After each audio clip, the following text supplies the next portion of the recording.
ഇപ്പോൾ ഒരുപാട് ദിവസങ്ങളായി ഇതേ കണക്കൊണ്ട് ഈ സഫയുടെയും അതോടെ തന്നെ ലല്ലുവിൻ്റെ ഒരു വീഡിയോ പോലൊക്കെ വെളിയിൽ വന്നതിന് ശേഷമുണ്ടെങ്കിൽ അത് ഇതുവരെ ഉറപ്പൊന്നും ആയിട്ടില്ലായിരുന്നു. ആ സമയത്തുണ്ടെങ്കിൽ അങ്ങനെ വീഡിയോയിൽ കണ്ടിട്ടൊന്നും ഇല്ലായിരുന്നു.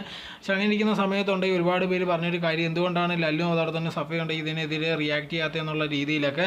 അങ്ങനെ ഇരിക്കുമ്പോഴുണ്ടെങ്കിൽ സഫയുണ്ടെങ്കിൽ ഒരു വീഡിയോ ഇട്ടിട്ടുണ്ടായിരുന്നു, ഇതേ കണക്ക് ആൾക്കാരില്ലാത്ത കാര്യങ്ങൾ പറഞ്ഞുണ്ടാക്കേണ്ട, അതിനകത്തുണ്ടെങ്കിൽ എൻ്റെ മുഖമൊന്നും കാണിക്കുന്നില്ല, ചുമ്മാ എന്തിനാണ് നിങ്ങളുണ്ടെങ്കിൽ ഇതേണതുള്ള കാര്യങ്ങളൊക്കെ പറയുന്നത്, എന്നെ വെറുതെ വിട്ടുകൂടെ എന്നുള്ള രീതിയിലൊക്കെ പറഞ്ഞിട്ടുണ്ടായിരുന്നു. ഇതേ സമയത്ത് ഒരുപാട് പേരുണ്ടെങ്കിൽ മെഗനാസിൻ്റെ കാര്യം പറയുന്നത് യവൻ കാരണമാണ് ഇത് കണക്ക് മെഗനാസിനെ വിട്ടിട്ട് പോകാൻ കാരണം ലല്ലുവായിട്ട് ഇഷ്ടത്തിലായോണ്ടാന്നുള്ള രീതിയിലൊക്കെ ഒരുപാട് പേര് ചോദിക്കുന്നുണ്ടായിരുന്നു. പക്ഷേ അതിനകത്ത് സഫ പറഞ്ഞതിൽ ഒരു തെറ്റുണ്ട്. ഇത് കണക്ക് തൻ്റെ മുഖം അതിനകത്ത് കണ്ടില്ലെന്നുള്ള രീതിയിലൊക്കെ പറയുന്നുണ്ടായിരുന്നു. പക്ഷേ കൈസിൻ്റെ ചാനലുണ്ടെങ്കിൽ അവസാനം ഉണ്ടെങ്കിൽ ലല്ലുവും അതോടെ തന്നെ സഫയും ഇരിക്കുന്ന ഒരു ഫോട്ടോ വെളിയിൽ വിട്ടിട്ടുണ്ടായിരുന്നു. അതിനെപ്പറ്റിയുള്ള കാര്യങ്ങളൊന്നും ചർച്ച ചെയ്തിട്ടില്ലായിരുന്നു. സോ അതിനകത്തുണ്ടെങ്കിൽ അവർ രണ്ടുപേരും ആണെന്നുള്ളത് കാര്യം കാണാൻ പറ്റുന്നുണ്ടായിരുന്നു. അതിന് ആണോ അല്ലെങ്കിൽ വേറെ എന്തോന്നൊന്നും അറിയത്തില്ല. എന്തായിരുന്നാലും അവർ തന്നെയാണെന്നുള്ള രീതിയിൽ തന്നെയാണ് കേസ് പറഞ്ഞിട്ടുണ്ടായിരുന്നത്.